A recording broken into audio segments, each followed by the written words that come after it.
DC trains you for the professional ranks. It really does. It trains you to go up to wherever you go to in New York or San Francisco and do 3 to 5 minutes of your hard-hitting shit and get the fuck out of there. But that's your best shit.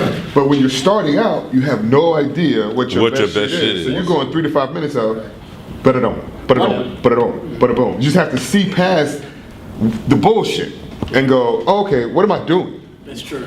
You know what I mean? I think one reason DC trains you to be a good comic is that it's less of a bringer community. There are cities like New York City where they don't want you to necessarily be a funny person. They want you to be a person that makes the promoter wealthier by putting more butts in the seats. Tis the business. So they train you to be a comedy promoter or a comedy manager.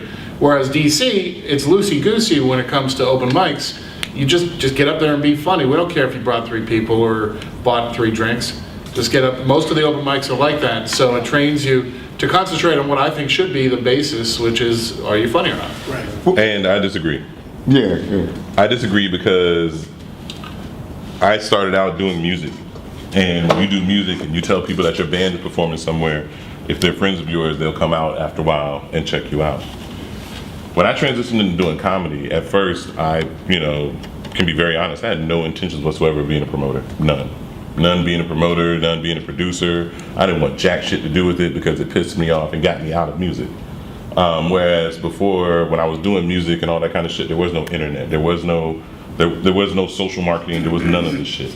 So before, when somebody was an artist and they were like, oh, well, I can perform, somebody would come along and be like, oh, well, I'll do your PR. Oh, well, I'll do your A&R. Oh, I'll design your clothes. Oh, I'll do this. And next thing you know, you got this whole movement of machine pushing somebody forward. Comedy ain't like that. Not even close. Actually, it's the reverse. Yeah. And in the room and everybody wants to be your friend. Yo, I mean, it's like, and people have heard me say this before, and I know it sounds like an asshole thing to say, but I'm an asshole. Speak that shit, asshole. Basically, like every Thursday, my phone doesn't ring.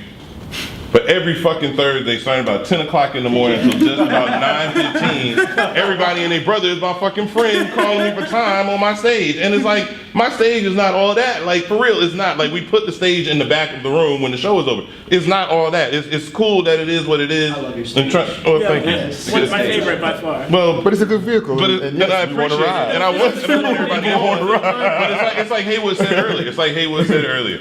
We were just talking about this shit thrown away in the car.